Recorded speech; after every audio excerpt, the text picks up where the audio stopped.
I want to talk about how not to trade. Now, there's so much content out there talking about different trading strategies, different ways to trade, but there's not a lot of content out there talking about how not to trade. Now, I'm a firm believer that trading is mostly psychological. It mostly comes down to patience and discipline to abide by certain rules.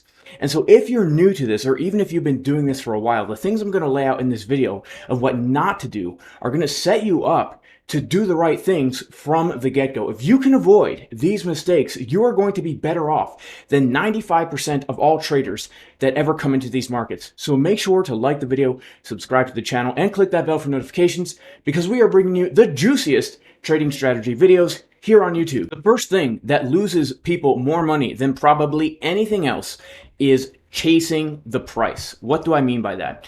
If you see that price is getting a big pump to the upside, you might say, let me try and hop in on this pump. And so you enter a long trade after the price has already gotten a significant move to the upside. Or contrary to that, if price is getting a big move down, you say, let me get in on this dump, and you short after the price has already gotten a move down. This is a one-way ticket to Wreck City. Why?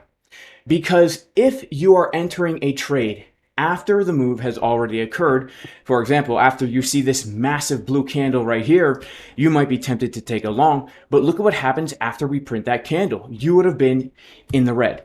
Now, there's a lot of issues when it comes to chasing price. First of all, typically, you're going to have already missed the move if you enter the trade after a move has happened. But secondly, it sets you up immediately for failure. And here's why.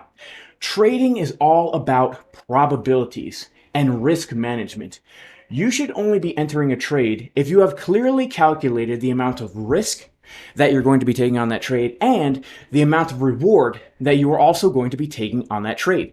A great tool to help with this is found right here in the projection tools.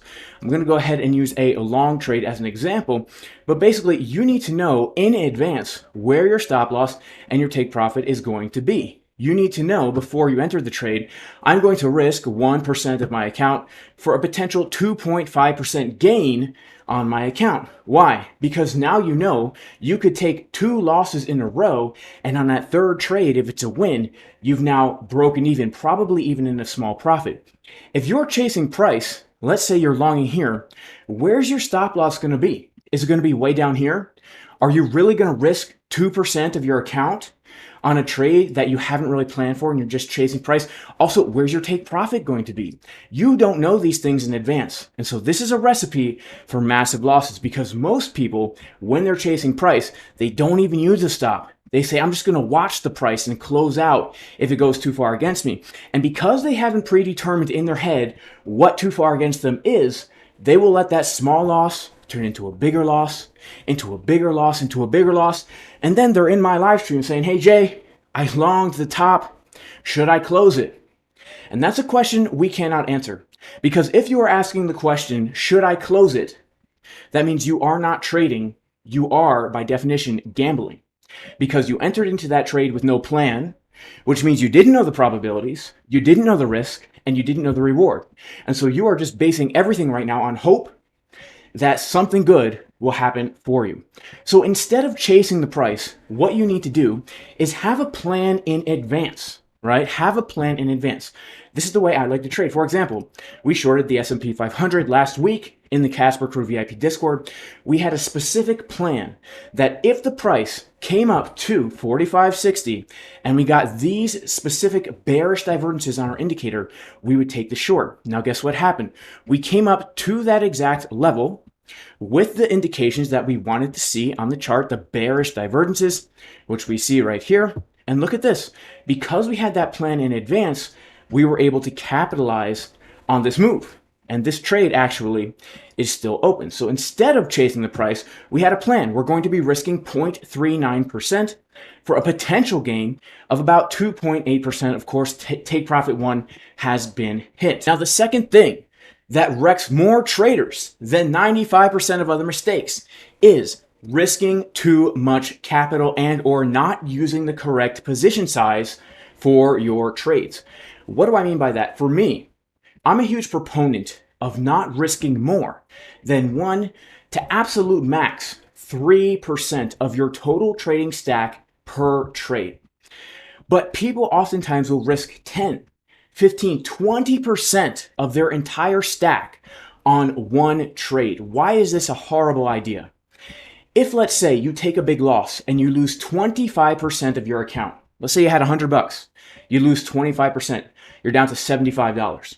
Even if you get a win that's equal to your loss, 25%, 25% on $75 is not even going to give you a break even. So it becomes an uphill battle, and the psychology becomes very impossible to deal with. If you are constantly thinking, I need to get back this massive loss, that's going to lead to more bad trading behaviors. That's going to lead you to more price chasing. That's going to lead you to taking more trades without a plan in hopes that you quickly just make back this money, and then you can start abiding by your rules, and then you can start not chasing price. Right? Trust me, I've been there. A lot of us have been there. We need to nip that in the bud right away. So here's what we need to do. When we have a plan in advance, because we're not chasing price, we need to know how much money am I going to risk per trade? And what is the position size that I'm going to put on this trade?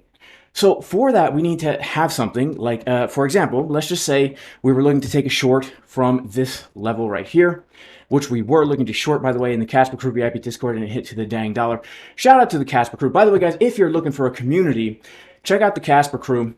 We don't give signals, but you've got a lot of expert traders in here, some of the best in the world, giving live streams, live price action, live trading, giving their setups, giving their levels, giving their reasoning, getting inside their mindset. Click the link to join the Discord. Also, if you want to become educated, we have some of the best educational content that is out there. Our newest course, created by PHEMEX, the Smart Money Approach to Crypto Trading or Trading Any Market. One of the most comprehensive courses out there on the internet right now, guys. Highly recommend you check this out. If you're new, if you're struggling, this guy is absolutely amazing. Also, if you're looking for an exchange to trade on, if you want to trade crypto, I recommend MEXC. The best deal on fees, links in the pinned comment and description. If you want to trade markets like the S&P 500, like the dollar, like NASDAQ, like Forex and stocks, but you want to use your crypto instead of opening up a traditional account, ByBit is my go-to exchange. That is where I trade S&P 500, NASDAQ, and all that. Of course, guys, only sign up for an exchange if you know what you're doing. Links in the pinned comment and description. So to determine risk and position size, if this is your plan to, let's say, short this white line, you know in advance that you're looking to short the white line. You give yourself a stop loss that is predetermined in advance, let's say a 1% stop loss, and then you have a take profit. Let's say you're going for these previous lows. It's giving you a 2-to-1 risk reward ratio.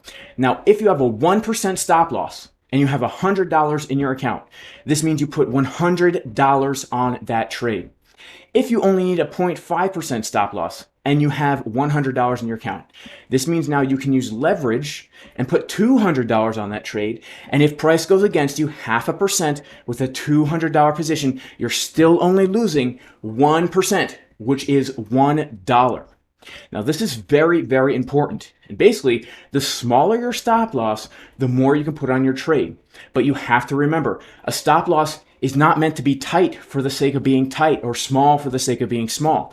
There has to be a reason why your stop loss is where it is. So if you're newer to this, make sure that every trade idea you enter has a clear invalidation point. What does this mean? Every trade you enter is based on a hypothesis. Let's say the hypothesis for this short trade is that we're coming up to resistance and we're going to come back down to support. And you also say to yourself, as long as we don't come above the Fibonacci golden pocket, my idea is still valid. If we come above the golden pocket, my idea becomes invalid. This means you have a clear cutoff for your trade. And so you know I only need that 1% stop. If price goes against me more than 1%, that means my initial thesis is wrong and I need to get out of that trade, right? Some people enter trades with a tight stop saying, oh, I'm just going to enter a tight stop so I don't lose a lot. The problem with that is if you don't have the clear invalidation based on a technical reason, price might enter and then wick you out and then come back down, right? And then you might FOMO back in and then it wicks you out again. Then eventually it does all this and then comes back down, right? Look at the ES trade that we took here in the Casper Crew, right? Invalidation is above the 786. If we had just entered with a tight stop when we first hit our level at 45.60, we would have gotten wicked out 3 times, right? But you have to give it enough room to actually allow your idea to play out. And so that's how your risk and position size is going to be determined. Hey guys, the third thing that loses traders massive amounts of money is dun, dun, dun, revenge trading. What is revenge trading? Revenge trading is when you take a loss and then you enter another trade to get revenge on your loss and try and get your loss back really, really quickly. Here's why this is a bad idea. If you have a valid trade setup with an invalidation and a take profit and it doesn't work out, what you need to do immediately is go back to that drawing board and come up with a new plan. Instead, what we're all tempted to do when we take that loss is say, you know what, screw this. I'm going to enter a trade in the opposite direction of my original trade, right? Here's a good example. Let's say, for example, we are taking this short idea here, right? And this, we were going to short this level, and we didn't use a stop loss or position size in accordance with our invalidation. Instead, what we did is we shorted right here, and we had our stop loss above this local high, and then we get stopped out, right? And we're pissed, right? We're pissed. And we see that for the next, because this is the 24-minute time frame. So literally, we're chilling here after we get stopped out of this trade. We are sitting here for 6 hours, 7 hours, watching the price pump after we just took a loss on a short. And we're tempted to say, you know what? I'm going to get that loss back quick. We're pumping. This thing is pumping. I'm going to long, okay? So you take the long trade, and guess what? Boom, immediately stopped out. Stopped out of the long. Then what happens? We start to pump again, right? And you're like, dang, now we're pumping again, right? And now you don't know what to do. Again, you're entering trades without a plan. You're entering trades without invalidation. And you're racking up all these small losses against yourself. So it could have just been an easy in and out loss onto the next trade. You might now turn into 3 or 4 losses because you're flopping and groping with this stupid price action instead of just coming back to the drawing board and having a new plan with a proper risk to reward ratio, a proper invalidation, proper amount of risk, and all these types of things. The second issue with revenge trading is people tend to double down. Let's say you put $100 on a trade, you lose $10. Dang. All right, now I'm going to put $200 on the trade to hope to get that back quick. Well, guess what? You take another loss. Instead of losing $10, now you're losing 25, so you're down $35. You're like, dang, now what? You put even more on the trade. Take another loss. Now you're down $50, $60, $70. You could easily lose half your account. One day of revenge trading could ruin months of proper trading. And so what you need to do, if you feel that urge, shut the computer off. Close the laptop. Go outside. Don't trade. If you feel that temptation, do not trade. Again, a lot of this is psychological. All 3 of these things I've just mentioned to you are psychological battles that every trader has to go through. You need to learn how to manage them. You need to promise yourself you are not going to make these mistakes, because at the end of the day, we are here for one reason only, and that is to make money over time. It's not about catching every move. Who cares? Price dumps and I'm not short. Who cares? There's a million other trades to be had. We're here to extract money from the markets. We're not here to catch every move. We're not here to make as much money as possible. We're here to slowly and consistently trade with good probability, good risk reward setups using good risk management. And over time, that will allow you to be successful in this. So guys, that's it for today's video. Make sure to like, subscribe, click the bell for notifications. May God bless you all in the name of Jesus, Yeshua, the Messiah. Even if you are not religious, I still pray you and your family are super blessed. And I'll see everybody in the next video. Peace!